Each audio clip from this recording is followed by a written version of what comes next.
क्या हुई? Null hypothesis, शून्य। काम चलाऊ प्रकल्पना, ऐसे पहने अनुमान व स्थायी महत्वपूर्ण विचारों को ही किसी अनुसंधान का आधार बन सकते हैं, काम चलाऊ परिकल्पना कहा था। काम चलाऊ परिकल्पना किसी भी अध्ययन को प्रारंभ करने का एक प्रारंभिक विचार होता है।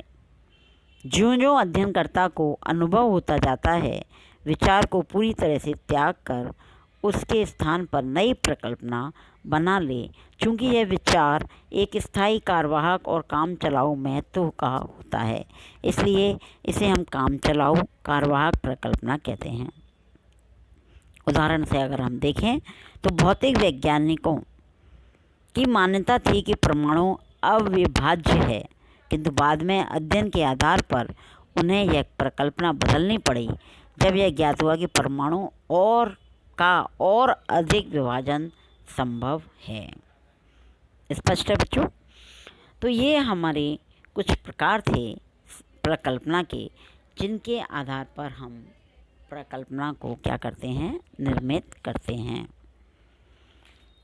अब इसके बाद आता है परिकल्पना का प्रतिपादन या स्रोत।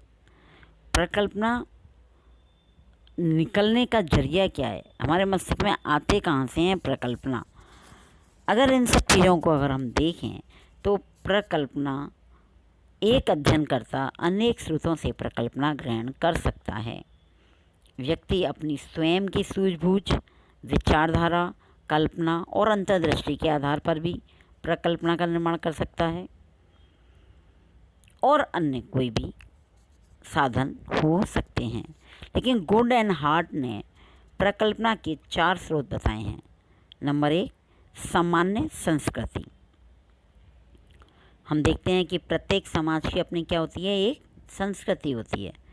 उसका रहन सहन, खान पान, वस्त्र पहनने की शैली, परिवार व्यवहार, नाते आदि आदि नियमों की एक रूपता पाई जाती है, जो कि उनकी एक समान संस्कृति का निर्माण करती है। यह समान संस्कृति परिकल्पना के विकास में सहायक होती है। इसमें हम 3 बातें प्रमुख हैं: सांस्कृतिक पृष्ठभूमि, लोक विश्वास और सामाजिक परिवर्तन। सांस्कृतिक पृष्ठभूमि क्या है? विकास और परिकल्पनाओं के निर्माण में महत्वपूर्ण भूमिका निभाती है। एक देश की सांस्कृतिक पृष्ठभूमि इस प्रकार के वातावरण को जन्म देती है जो विज्ञान के उद्भव और विकास को प्रोत्साहित या हतोत्साहित करता है। आधुनिक भौतिक विज्ञान का विकास और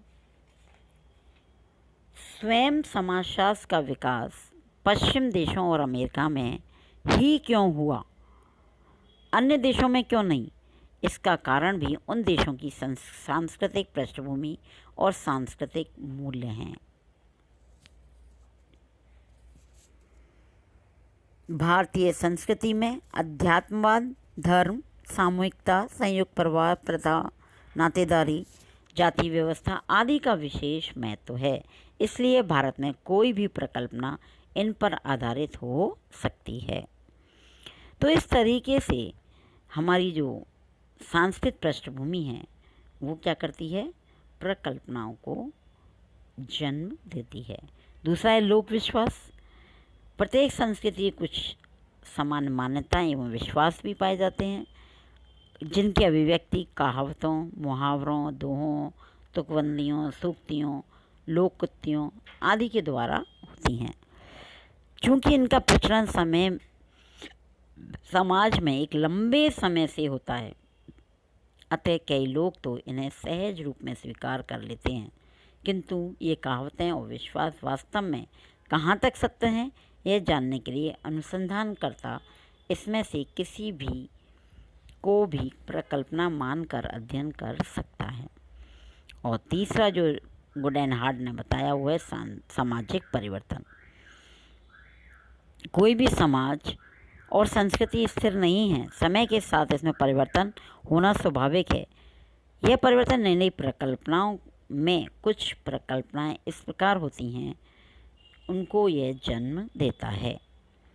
उदाहरण के लिए भारतीय समाज में होने वाले परिवर्तन के संदर्भ में, ज्यों-ज्यों औद्योगिकरण भारत में बढ़ा, नगरीकरण बढ़ता जाएगा, संयुक्त परिवार टूटेंगे तो जाति प्रथा पर विघटन होगा। शिक्षा के प्रचार के साथ साथ क्या होगा, समाज में स्त्रियों की परिस्थिति उच्च होती जाएगी और प्रजातांत्रिक मूल्यों के प्रसार के साथ साथ समानता की भावना में वृद्धि होगी। तो ये क्या है, परिवर्तन है। समय के अनुकूल ये होना स्वाभाविक है और होते भी हैं। दूसरा जो हमारा परिकल्पना का स्रोत है वो है वैज्ञानिक सिद्धांत। कई परिकल्पनाओं का आधार समाज में पूर्व प्रचलित वैज्ञानिक सिद्धांत होते हैं। अनुसंधानकर्ता इन सिद्धांतों पर ही कई अन्य सामान्यीकरण करते हैं और ये सामान्यीकरण की परिकल्पनाओं के रूप में ग्रहण कर लिए जाते हैं। मार्क्स के वर्ग संघर्ष के सिद्धांत पर ही समाज वैज्ञानिकों ने वर्ग से संबंधित अनेक परिकल्पनाओं का निर्माण किया। ठीक है, अब तीसरे आती हैं स्रोत सादृश्यताएं। कई बार समान समरूपताएं भी परिकल्पनाओं को जन्म देती हैं। जैसे हर्बर्ट स्पेंसर ने सामाजिक सावयव की कल्पना जीवों की शरीर रचना से ही ग्रहण की थी। वे समाज को ही एक शरीर की भांति मानते हैं। जूलियस हल्केस का मत है कि किसी विज्ञान की प्रकृति के संबंध में किए गए अवलोकन परिकल्पनाओं के आधार हो सकते हैं। कुछ विशेष व्यवहारों प्रकार के व्यवहार मानव और पशुओं में समान रूप से पाए जाते हैं। पेड़ पौधे और पशु पक्षियों पर पड़ने वाले पर्यावरण के प्रभाव के आधार पर ही मानव समाज पर भी पर्यावरण के प्रभाव की समान कल्पना की गई है। लुईस पास्चर ने चेचक के टीके का आविष्कार गांव में होने वाले चेचक की सादृश्यता के आधार पर ही किया था।